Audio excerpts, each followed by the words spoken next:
मेरे प्यारे दोस्तों, कैसे हैं आप सब लोग। आशा करता हूं कि आप लोग ठीक हैं।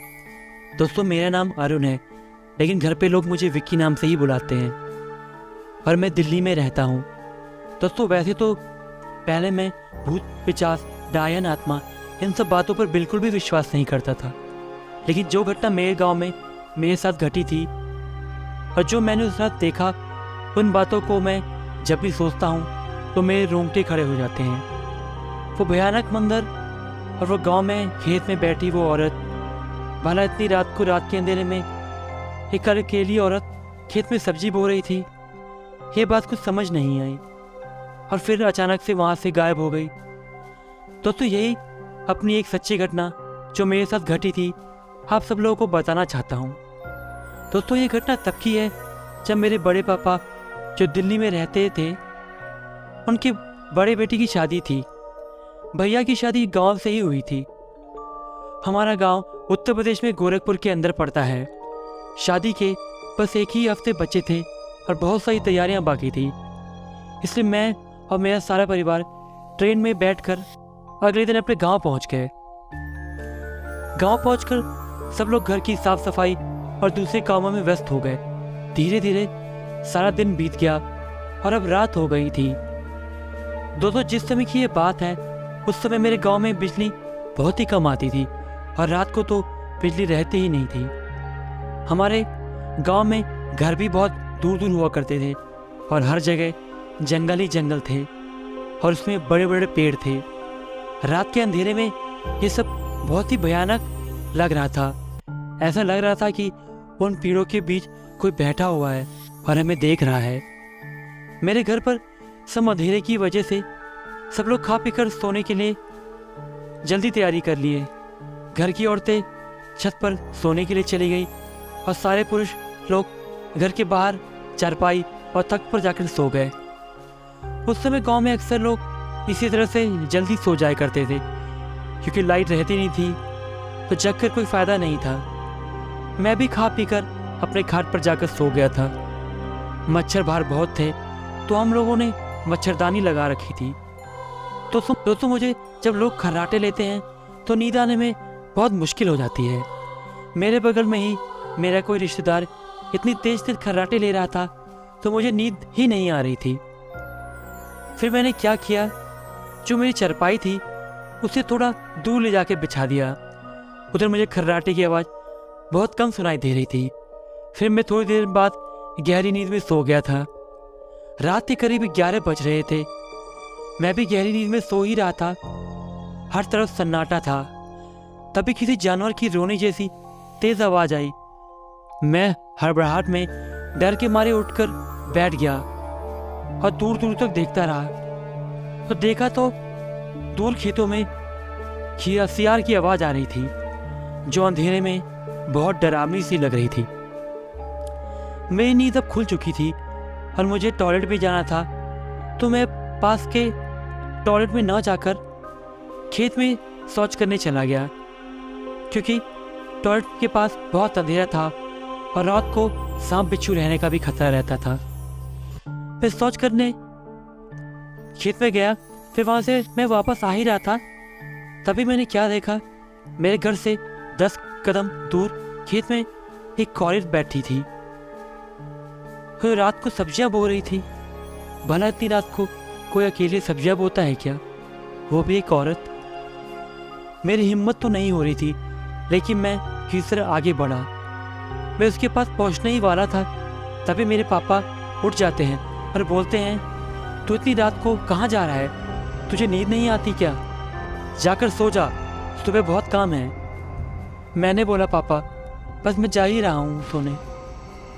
फिर मैंने जब पीछे मुड़कर देखा तो मेरे रोंगटे खड़े हो गए। वो औरत वहाँ पर नहीं थी। भला इतनी जल्दी कोई इतनी रात को कहाँ जा सकता है, क्योंकि दूर दूर तक हर तरफ अंधेरा था और दूर दूर तक कोई और भी घर आसपास नहीं था। मैं ये सब देखकर बहुत ही ज़्यादा डर गया था। मैं तुरंत अपनी चारपाई पर चद्दर तान कर लेट गया, लेकिन मैं रात भर अच्छे से सो नहीं पाया। अगले दिन सुबह जल्दी उठकर हम लोग घर के कामों में व्यस्त हो गए थे। घर पर सब अब धीरे धीरे मेहमान बढ़ने लगे थे, तो उन लोगों के रहने और खाने पीने का इंतज़ाम भी करना था। तो मैं अपने किसी रिश्तेदार के साथ पास के एक बाज़ार में गया।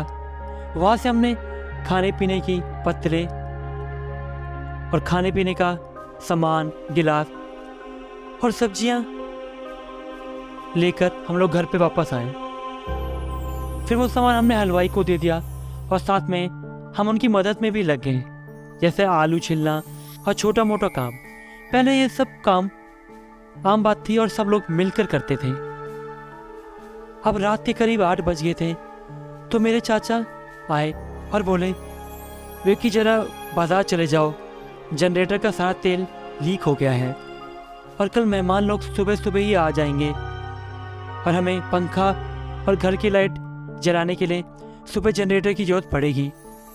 इसलिए तुम जाकर जल्दी से जनरेटर में डालने के लिए तेल लेकर आओ, क्योंकि बिजली का कुछ अता पता ही नहीं है, ये कब आती है और कब चली जाती है। मेरे जाने का मन नहीं था, लेकिन फिर भी मैं बाइक स्टार्ट करके चल दिया। बाजार सारा बंद था, लेकिन किसी तरह एक जगह से मुझे जनरेटर में डालने के लिए तेल मिल गया था। लेकिन मुझे वापस आते आते रात के 11 बज गए थे। रात को ज़्यादा कुछ दिखाई नहीं दे रहा था। बाइक की लाइट से किसी तरह मैं धीरे धीरे आगे बढ़ रहा था। मैं अब बस गांव पहुंचने ही वाला था। बस करीब करीब 1 किलोमीटर की दूरी बची थी। मुझे वैसे भी बहुत देर हो चुकी थी, तो मैंने अपनी बाइक की थोड़ी स्पीड बढ़ा दी और आगे बढ़ना शुरू किया। मैं आगे बढ़ ही रहा था कि मुझे महसूस हुआ कि सड़क के बीचों बीच कोई खड़ा है। थोड़ा करीब पहुंचा तो मैंने देखा कि कोई औरत बीच में खड़ी है और उसने काली रंग की साड़ी पहन रखी थी, लेकिन मुझे उसका चेहरा नहीं दिखाई दे रहा था। मेरे बार बार हॉर्न देने के बावजूद भी वो वहाँ से नहीं हटी, तो मुझे अचानक से अपनी बाइक रोकनी पड़ी। मैंने उस औरत से थोड़ा गुस्से में बोला कि मैंने बार बार हॉर्न दिया, आप वहाँ से क्यों नहीं हटी। तभी वो औरत अचानक से पीछे मुड़ती है। वो पीछे जैसे ही मुड़ती है, मेरी हालत तो खराब ही हो जाती है। उस औरत का सही से चेहरा तो नहीं दिख रहा था और उस औरत के सारे बाल उसके चेहरे के सामने थे। ये सब देखकर मेरा पूरे शरीर पसीने से भीग गया। डर के मारे मैं कुछ सोच भी नहीं पा रहा था। मैंने फिर आप देखा न ताव और अपने बाइक को जितना तेज भगा सका उतना तेज भगाया और किसी तरह घर पहुंचा।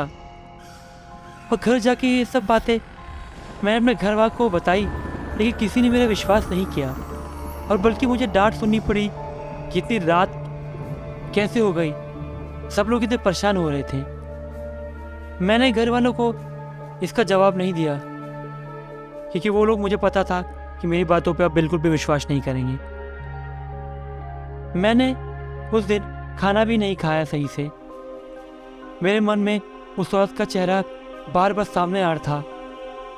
मैं खा पी कर अपनी चारपाई पर जाकर सो गया था, लेकिन जो फिर हुआ उस हादसे को मैं आज तक नहीं भुला पाया। मैं गहरी नींद में था तो मुझे महसूस हुआ कि मेरे ऊपर कोई बैठा है।